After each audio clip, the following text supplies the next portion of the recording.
Assalamualaikum warahmatullahi wabarakatuh. Ada kisah seorang pemuda yang sedang berduduk di kamarnya yang gelap, terlihat hampa dan lelah. Namanya Rizal. Seorang pemuda berusia 25 tahun. Ia hidup sendiri di sebuah kota besar. Orang tuanya tinggal di desa, dan saudara-saudaranya sibuk dengan hidup masing-masing. Rizal bukan anak nakal, tapi juga bukan anak yang religius.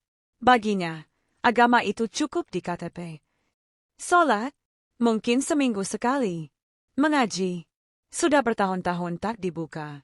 Masjid, ia hanya lewati saat terburu-buru ke tempat kerja. Kadang terdengar suara azan, tapi ia lebih sering mengabaikannya daripada menjawab panggilan itu. Rizal duduk termenung di malam hari, wajahnya kosong. Namun hidupnya tidak pernah benar-benar tenang. Di balik gaji yang cukup dan rutinitas yang stabil, ada kehampaan yang tidak bisa dijelaskan. Setiap malam ia pulang ke kamar kecilnya, menatap langit-langit, dan bertanya dalam hati, hidupku ini mau kemana? Sampai akhirnya, suatu malam, semuanya mulai berubah.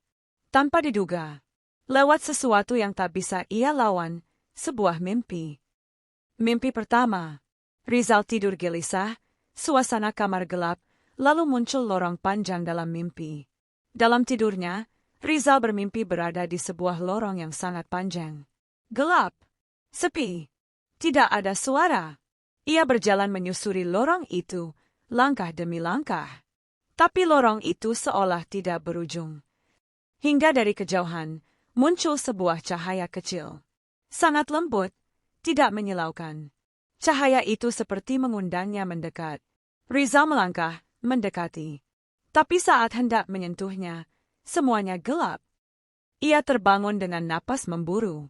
Jam menunjukkan pukul 3.17 pagi. Badannya berkeringat, padahal kamar tidak panas. Ia meminum air dan mencoba tidur kembali, tapi rasa aneh itu belum hilang. Mimpi kedua. Rizal tidur kembali. Mimpi dimulai lagi. Lorong yang sama, tapi berbeda. Malam berikutnya, mimpi itu datang lagi. Lorong yang sama.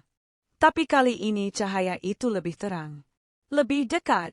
Dan saat Rizal berjalan mendekat, terdengar suara lembut dari cahaya itu. Suara yang tidak bisa dijelaskan, tapi sangat menenangkan. Ikra, bacalah.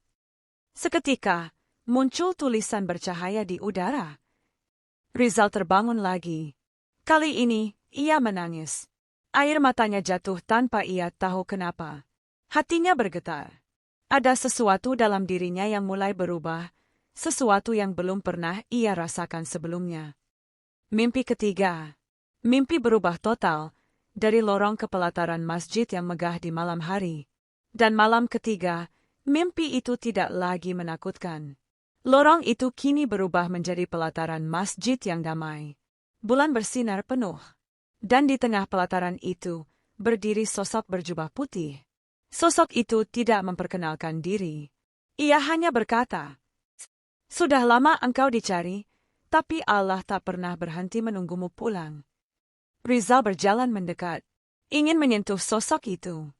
Tapi saat jaraknya tinggal satu langkah, ia kembali terbangun. Tapi kali ini, bukan dengan rasa takut, tapi dengan rasa rindu. Rindu yang belum ia kenal sebelumnya. Rizal duduk di tepi tempat tidur, menatap sajadah. Lalu mengenakan jaket dan keluar rumah dengan pelan. Pagi itu, sebelum matahari terbit, Rizal melangkah keluar. Kakinya gemetar. Jantungnya berdebar. Dan untuk pertama kalinya sejak bertahun-tahun, Rizal memasuki masjid. Ia tak tahu harus mulai dari mana. Tapi seorang kakek tua di masjid menyambutnya. Memberikan senyum, menyodorkan sajadah, dan membisikkan kata, Allah itu lembut. Dia menunggumu dengan sabar. Rizal mulai belajar wudu, sholat, membuka Al-Quran, mengikuti kajian kecil. Hari-hari berikutnya, Rizal berubah. Tidak drastis, tapi perlahan. Ia mulai belajar wudhu, belajar doa pendek, mulai membaca kembali ayat-ayat suci yang pernah ia tinggalkan. Dan di setiap langkah itu, Rizal merasakan sesuatu yang selama ini hilang. Ketenangan, kehangatan, dan cinta. Kadang, hidayah tak datang lewat ceramah. Tak datang lewat kata-kata keras. Ia datang dalam mimpi, dalam sunyi, dalam cahaya lembut yang mengetuk hati paling dalam. Rizal bukan ulama, bukan orang suci. Tapi ia adalah bukti bahwa ketika Allah menghendaki kebaikan pada seorang hamba, bahkan mimpi pun bisa menjadi jalan pulang. Dan Allah memberi petunjuk kepada siapa yang Dia kehendaki menuju jalan yang lurus. Quran Surat An-Nur 46. Jika kamu pernah merasa jauh dari masjid, ketahuilah, masjid tak pernah jauh darimu. Wassalamualaikum warahmatullahi wabarakatuh.